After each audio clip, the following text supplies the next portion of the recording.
ফলেতে আছে প্রচুর পরিমাণে ভিটামিন, কিন্তু তবুও কিন্তু আমি খুব একটা ফল পছন্দ করি না। ফল বাবা বাসায় আনে আর আমি ছুঁয়েও দেখি না, জাস্ট হাতে গোনা কয়েকটা ফল ছাড়া আমি খাই না।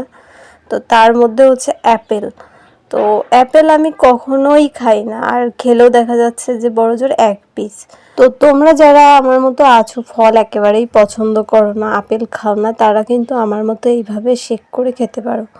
আর ফলেতে আছে প্রচুর ভিটামিন, সেজন্য চেষ্টা করবে সব রকম ফল খাওয়ার। আমার মতো কেউ এরকম ফল বাদ দিবা না।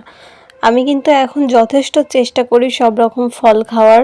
তার মধ্যেও কিছু কিছু ফল আছে যেগুলো একদমই খেতে পারি না, যেরকম বাঙি, তারপর হচ্ছে জলপান, আলু, পানি ফল।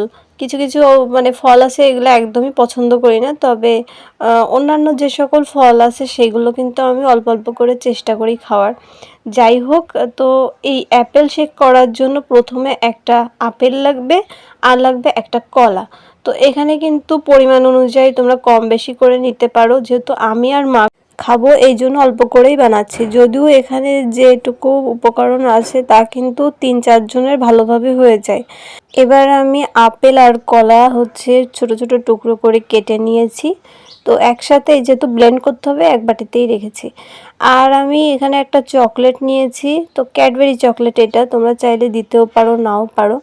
আর নিয়েছি কিছু সাধারণ বাদাম, যেগুলো আর কি আমরা খাই। তো তোমরা এই জায়গায় কাজু বাদাম বা কিশমিশ দিতে পারো, যার যেমন ইচ্ছা। তো আমি এখানে অল্প কিছু বাদাম নিয়েছি। আর নিয়েছি হচ্ছে দুধের সর, মানে দুধ জ্বালানোর পর উপর থেকে যে সরটা পড়ে ওই সরটা নিয়েছি। তবে এখানে তোমরা চাইলে নাও নিতে পারো, এটা অপশনাল।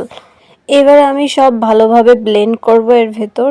তো মিক্সারটাকে ভালোভাবে ধুয়ে নিয়েছি। এবার ধুয়ে নেওয়ার পর আমি এই টুকরো করে রাখা আপেল আর কলাগুলো দিয়ে দিলাম।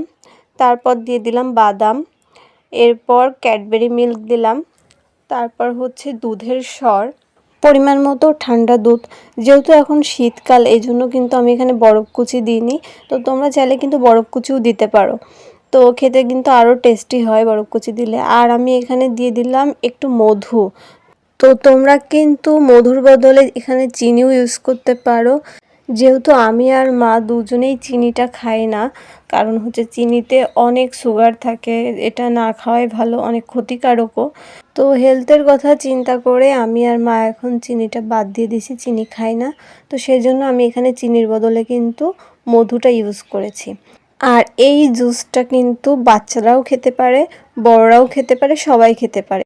আর এটা কিন্তু খুব হেলদি আর টেস্টিও।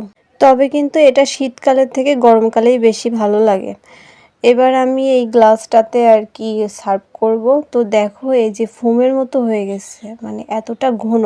আর এটা হচ্ছে অনেকটা ঘন হয়ে গেছিলো, যার জন্য আমি আরেকটা গ্লাসে ঢেলে আরেকটু দুধ আমি অ্যাড করে নিয়েছিলাম।